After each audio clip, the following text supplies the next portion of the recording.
But yeah, I felt like this film and Damian McCarthy's direction as well is just something that's like feels not of this time in horror, but the scares and stuff still feel current. Like all the scares, like, dude, I was jumping in this movie watching it.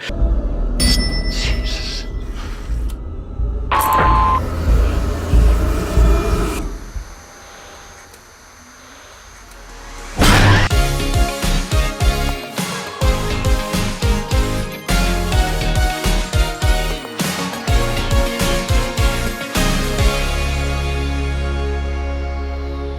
What is up? Drive-by Movies here, and you are watching Fresh Releases. My name is James. My name is Blaise. And today we are checking out Damian McCarthy's new film that hit theaters, Hokum. Long, long ago, deep in the woods, there lived an alcoholic, a witch.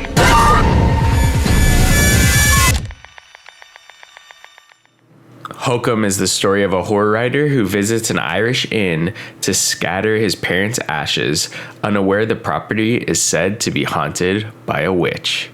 So Hokum is Damian McCarthy's third feature film, and it's also set in Ireland like his past two feature films. And it feels like he finally has ascended and gone beyond the indie filmmaker and become the Hollywood filmmaker, and all at the same time staying where he was in Ireland and just brought Hollywood to him. So James, does his third feature stand up to his past two? Yeah, so I've still yet to see Caveat, so I can't compare it to that one, but I've heard good things. Like, I don't think I've heard that it's better than Oddity, but it seems like Oddity is pretty universally acclaimed. We didn't get a chance to review it, but I remember we reviewed a movie last year, and that somehow turned into an Oddity review just because it was better than the movie we were reviewing at the time. But yeah, oh my gosh. So Hokum has been, like, after seeing Oddity, Hokum's been one of the, like, highest regarded movies that I've been looking forward to in all of this year. I saw the teaser. I didn't know a teaser was out. Like, I think I went to go see Iron Lung and the teaser had shown up, and I was like, oh my God, I cannot wait, just because the teaser was perfect. I didn't want to see any trailer and know anything about the story, and I'm glad I did. There's a lot of similarities between this and Oddity, and I definitely prefer Oddity over this movie, but that's not to take away anything from this movie, because this is definitely one of my favorites of the year and still a fantastic film. Yeah, definitely easily up there with best of the year so far. But I thought there was, like, we've reviewed a bunch of really good movies on this show so far this year, and I was like building my list like best of, and I'm like, honestly, I think it's just right now Hokum and Bone Temple. There's a couple others that are in there that I know will get knocked out as, you know, the movies released this year, but I'm like, I could see Hokum and Bone Temple standing the tests of this whole year and, you know, being still on my top 10 best movies of 2026. But yeah, Hokum just came out swinging. I had, like you, I think we had watched Oddity together, and I think I just had, you know, assumed this was going to be a really good movie because it was just him with a bigger budget, but still doing kind of the same thing, not changing enough. It wasn't like he was going to, you know, direct a Marvel movie or something where it's like, you know, too many elements have kind of changed. I don't know if he's still going to be able to be consistent. It feels like this was just like his kind of coming out party essentially for Hollywood, in that, you know, he's going to be a director that people are going to want to see his, you know, future movies. Because I had seen people talking about this movie that I was like, oh, that's on your radar. Like, I kind of knew about this movie. Like, we knew about this movie because we're more into like obscure movies, I guess. Not that this is an obscure movie, but Oddity, I would say, is probably a little bit more obscure. But yeah, I was just pleasantly surprised. Really enjoyed this movie. I thought Adam Scott killed it, and I hope that maybe him being like the lead of Severance even like kind of gets more people in to see this movie that might have not been interested in the first place. Yeah, definitely wanted to like give my appreciation for Adam Scott, just because he plays that likable asshead kind of the whole movie very well. I mean, it's kind of cliche with just like a writer trying to solve a mystery at this point, like very, you know, reminiscent of The Shining and like countless other horror films. 1408, just someone spending the night somewhere and just like all these weird things happen. But this movie is definitely going to catch you off guard. If you've only seen the teaser or the trailer, you definitely think this donkey man is going to have a bigger presence than what the movie actually is. But there's a really like interesting deep narrative towards this movie. I mean, you see that with a lot of these elevated horror films. I think that was the term for it that they said in Scream 5 or whatever. And, you know, this movie definitely falls into that like genre of A24 neon movies. I'm pretty sure this is a neon flick, but, you know, it's not to say that like, you know, it's still not a scary time. It's just very unexpected. Like, it's not really a huge spoiler, but like a minor spoiler. This movie is definitely more of like a whodunit murder mystery with just like kind of this like, you know, of course, trauma coming back and just like kind of adding to the horror elements of the movie too. But yeah, those themes are very well done. And even so, like one thing that tripped me out too is Damian McCarthy, I believe, returning to the same set from Oddity. I'm not sure if the mansion in Oddity and this hotel in this movie are the same building, but they look very similar. They have the same similar like parking lot driveway to the entrance and stuff too. I could be wrong, just could be very similar buildings in Ireland, but I thought like they could be the same set for the most part, and it was just like lovely to kind of see that throwback. And I wouldn't be surprised just because I know that there's throwbacks to all his other movies. Like I hadn't seen Caveat, but I know that the bunny in that movie was in Oddity, and in this movie we see the bell from Oddity towards the end of that movie as well. Mm-hmm. Yeah, I'm actually not sure that. I did look up the trivia for this movie, which there wasn't a lot at the time of me making the notes for this show, but it might be on there now. Maybe it's on there. I know that Caveat and Oddity were both shot at the same kind of mansion. It's like an estate in Ireland that Damian McCarthy's, I think, friends or, you know, knows the owners enough to be able to film there. So he's kind of set both his previous features there. I'm not sure if this one was also set there and was like, you know, the main focus of the hotel in this film. But I wouldn't be surprised at the same time. But anyways, yeah, like I like that in Oddity we have like that, you know, antiquities shop where he kind of like he built his own little universe where you have that bunny figure from Caveat. You know, we also have a bunny figure in this movie, but like you mentioned, it's not really the main kind of meat and potatoes of this movie. It's just kind of, you know, an added little bonus. But yeah, I felt like this film and Damian McCarthy's direction as well is just something that's like feels not of this time in horror, but the scares and stuff still feel current. Like all the scares, like, dude, I was jumping in this movie watching it.